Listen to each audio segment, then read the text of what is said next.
ಇನ್ನು ಮುಂದಿನ ಸುದ್ದಿಯನ್ನು ನೋಡೋದಾದ್ರೆ ಗೃಹಲಕ್ಷ್ಮಿ ಗೃಹಜ್ಯೋತಿ ಫಲಾನುಭವಿಗಳಿಗೆ ಸರ್ಕಾರ ಒಂದು ಬಿಗ್ ಶಾಕ್ ಅನ್ನ ಕೊಡ್ತಾ ಇದೆ.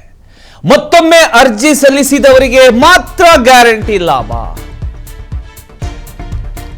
ಮತ್ತೊಮ್ಮೆ ಅರ್ಜಿ ಸಲ್ಲಿಸಿದವರಿಗೆ ಮಾತ್ರ ಗ್ಯಾರಂಟಿ ಲಾಭ ಅನ್ನುವಂಥ ಒಂದು ಶಾಕ್ ಅನ್ನ ಈಗ ಸರ್ಕಾರ ಕೊಡ್ತಾ ಇದೆ.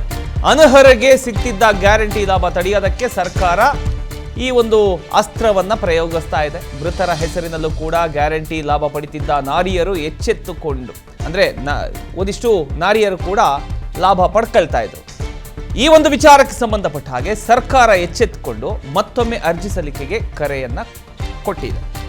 ಇತ ಫಲಾನುಭವಿಗಳು ಮತ್ತೊಮ್ಮೆ ಅರ್ಜಿ ಸಲ್ಲಿಕೆಗೆ ಅಸಮಾಧಾನ ವ್ಯಕ್ತಪಡಿಸಿದ್ದಾರೆ. ಎಷ್ಟು ಸಲ ಅಂತ ನಾವು ಅರ್ಜಿ ಸಲ್ಲಿಸೋದು, ಸಲ್ಲಿಸಿ ಸಾಕಾಗೋಗಿದೆ.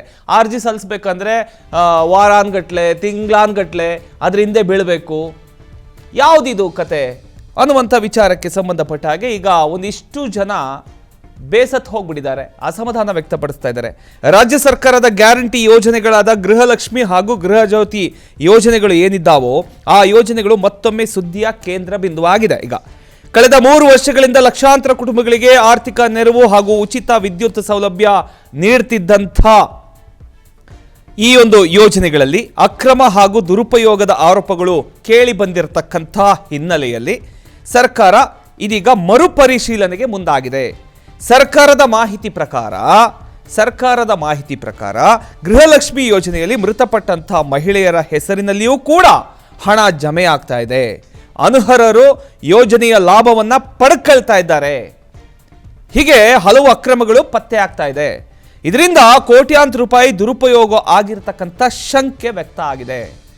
ಇನ್ನೊಂದು ಕಡೆ ಗೃಹಜ್ಯೋತಿ ಯೋಜನೆಯಲ್ಲಿ ಬಾಡಿಗೆದಾರರು ಮನೆ ಬದಲಾಯಿಸಿದ ನಂತರ ಕೂಡ ಹಳೆಯ ಸಂಪರ್ಕದ ಮೂಲಕ ಸೌಲಭ್ಯವನ್ನ ಪಡ್ಕೊಳ್ತಾ ಇದ್ದಾರೆ. ಹಾಗೂ ಕೆಲವೆಡೆ ವಾಣಿಜ್ಯ ಬಳಕೆಗೆ ಉಚಿತ ವಿದ್ಯುತ್ ಸೌಲಭ್ಯ ಬಳಸ್ತಿರ್ತಕ್ಕಂಥ ಆರೋಪಗಳು ಕೂಡ ಕೇಳಬಂದಿದೆ.